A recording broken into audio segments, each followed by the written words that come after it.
په نامه د هغه خدای مې دا بیان دی چې یو نوم یې په نومونو کې سبحان دی.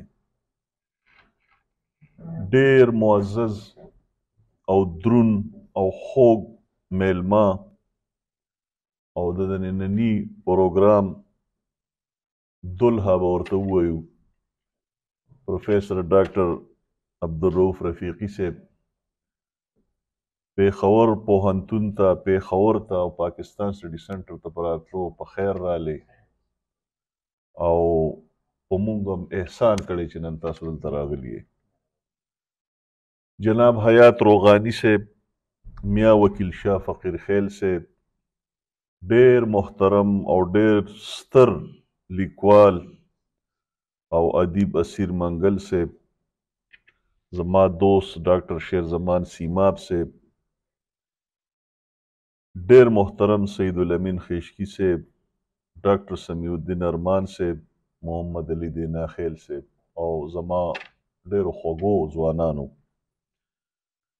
زما احساسات ګډوډ دي دې وخت کې، خوشحاله مې او خفه مې یم او حیات روغاني ته غوسه مې یم او احسانمندې مې یم. استاد بج دا څه ګډوډې شروع کړې. خوشحاله خو په دې یم چې دا پروګرام په دې سنټر کې وشو او دومره ښایسته خلک راغی.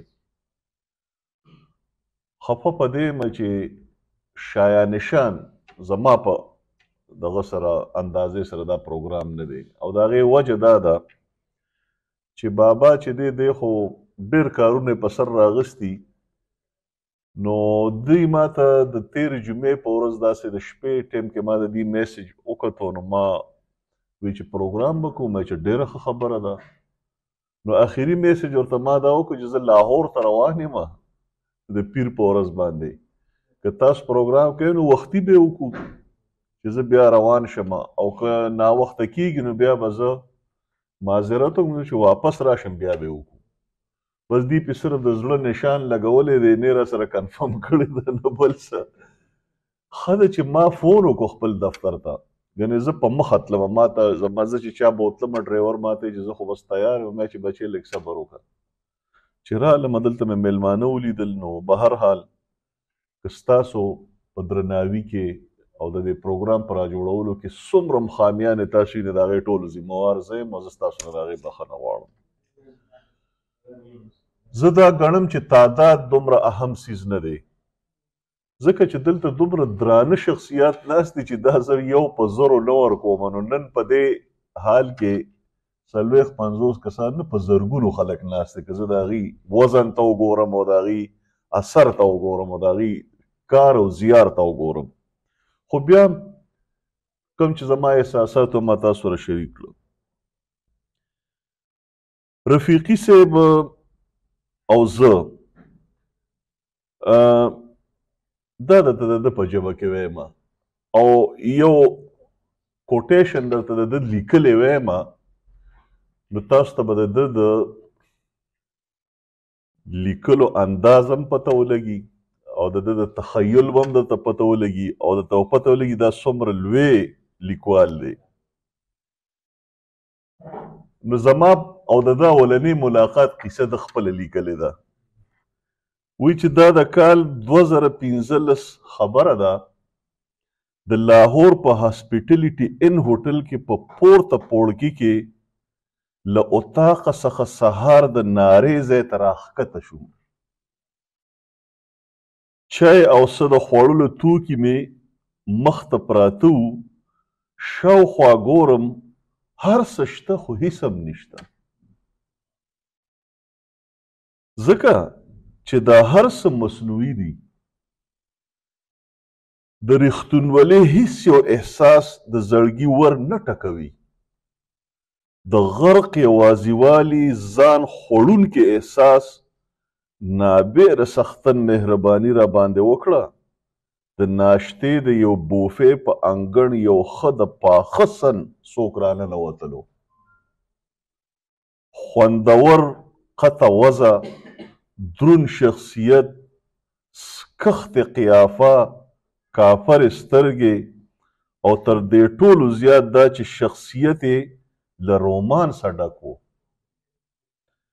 د ده په راتلو سره مې په اول نظر د زړه باچا د تاوده هرکلي ته ور ولاړ سو، خو پښتنې هوډ مې فزیکي جوسه ته د ور ولاړېدو اجازه کله ورکوي؟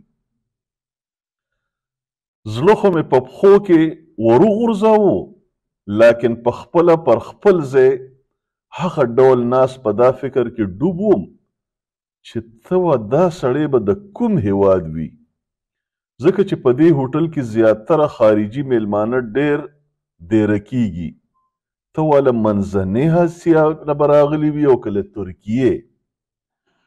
څه خوند به وکړي که زما میز ته راغلې، زه به هم دغه فکرونو کې ډوب د سترګو تر بیخو پټ پټ ورته ګورم چې سړی د څښلو دپاره یو ګیلاس شودې راواخیستې، شاوخوا پر ټولو تشو اشغال شوو میزونو یو ځغلنده نظر واچوو، خو ګوره چې زما مینې نظر زما پر میز تم کړو، که خپل نظر انتخاب مغلوبه کړو چې سوکه سوکه زما د میز په لور را روان شو. چې راورسېد لومړی یو خوږه مسکا وکړه، بیا یې سلام او په دریم ځل یې زما سره د کېناستو اجازه وغوښتله. وا خدای چې درکوي بیا دا نه درته وایي چې کور دی چیرته دی. د لاهور د ښار په منځ کې به د خپلې ژبې کې در باندې پیښ سړی پیښ کړي نو انده کیا چاہے دو آنکې. ما په دومره توده مینه هرکلی ورته ووایو دا ډاکټر فخرالاسلام و، خوند خو یې لا دلته وکړو چې زه او دی دواړه یو میټینګ له لاهور ته رابلل شوي وو، دی له پېښور او زه له کوټې. دا زما د رفیقي صاحب سره اولنی ملاقات او دوی خو ډېر ښایسته لیکل کړي. زه ورته بس یو شعر د اردو شعر دی ډالۍ کومه چې پهلی نظر وہ آپ کی اف کس بلا کی تھی، ہم آج تک وہ چوٹ ہے دل پر لیے ہوئے. زه دا ویم چې کتاب سره مینه لرلو دپاره دا قسمه کار یو ډېر مهم رول لوبوي. دا کوم چې زمونږ ډېر محترم رفیقي صاحب کړی دی. زه اکثر کتاب ته را تشویق کړی یم، را کاږلی یم، را ښکلی یم بک ریویوز. په کتابونو تبصرو اکثر زه کتاب ځان ته راښکلی او بیا ما هغه کتاب کتلی دی. یو وخت کې به د ډان اخبار بک ریویوز ډېر مشهور و او زه هغه خپل محسن ګڼم دغه اخبار چې د هغې په وجه باندې ما بې شمېره کتابونه کتلي دي. اوس د ډاکټر سمیع الدین ارمان غوندې او د ډاکټر رفیقه غوندې او زمونږ چې څومره نور ښه لیکونکي دي هغې په کتاب تبصره وکړي او ما ځان ته راکش کړي او زه هغه کتاب وګورم.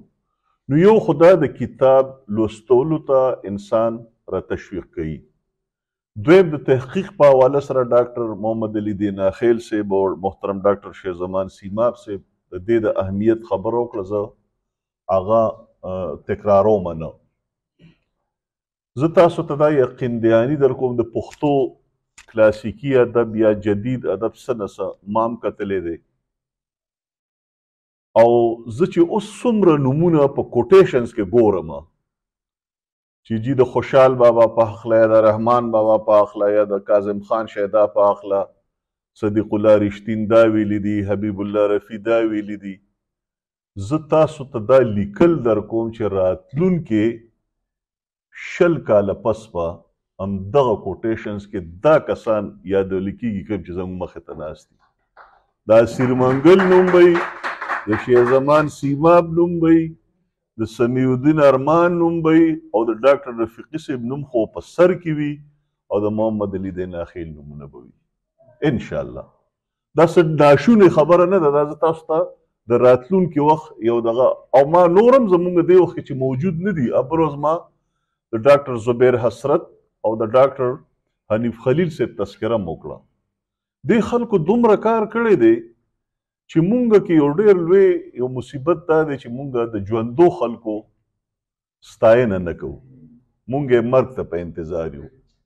الله دې دې له ډېر ژوند ورکړي، خو د دې چې کوم کار او زیار دی د هغې یو نقشه ما ستاسو مخکې د آینده او د مستقبل مخې ته کېښوده.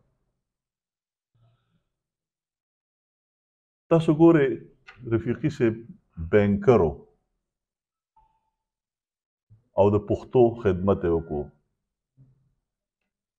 دا په تاریخ کې ډېر ځله شوي دي چې یو کس چې هغه د یو ژبې په سر باندې څه وظیفه نه لري، څه کمایي نه کوي، لیکن هغه ورته ګټه زیاته رسولې ده، خدمت یې زیات کړی دی. او د داسې خلکو خدمت او زیار چې دی هغه یقینا ډېر زیات تلپاتې وي. زه تاسو ته یو قصه کوم. زه په دې پروینشل ګورنمنټ کې وم، په ډیپوټیشن باندې تللی وم. نو یو کمیټي جوړه شوې وه د ګورنر صاحب په مشرۍ کې، نو هغې زه هم ممبر وم. نو هغې ته مونږ یو ځل لاړو میټینګ و. نو یو آی جی پي و رفت پاشا صاحب، ماته نوم هم یاد دی. نو هغه یو پریزنټیشن وکړو، خو دومره زبردست پریزنټیشن و چې ماته پولیس افسر نه ښکارېدو، ماته یو ډېر ښه ریسرچر او افسر ښکارېدو. نو چې څنګه پریزنټیشن ختم شو، مونږ د هغه حال نه وتلو. ما ورته سر آپ تو ماشاء کہتے ایک منٹ آپ یہ کہنا چاہتے ہیں کہ میں پولیس آفیسر نہیں لگ رہا تھا؟ میں نے کہا ایگزیکٹلی میں یہ کہنا چاہ رہا تھا. ویچے ہمیں پولیس اکیڈمی میں ایک انسٹرکٹر نے ایک بار کہا تھا کہ the best compliment to a police officer is to tell him that you don't look like a police officer. نو رښتیا خبره دا ده چې د پښتو یو ښه لیکونکي ته ته دا ووایې چې هلکه تا خو پښتو نه ده ویلی. یعنې تاسو وګورئ د خیبر ټي وي او اے وي ټي خیبر بنیاد کېښودونکی څوک دی؟ پته به درته ولګي. دا د قدرت شان دی. نو څوک چې پښتو وایي، چا چې ایم فل کړي، چا چې پی ایچ ډي کړي، څوک چې پښتو اکیډمیانو کې دي، هغې زموږ د سر ګلونه دي.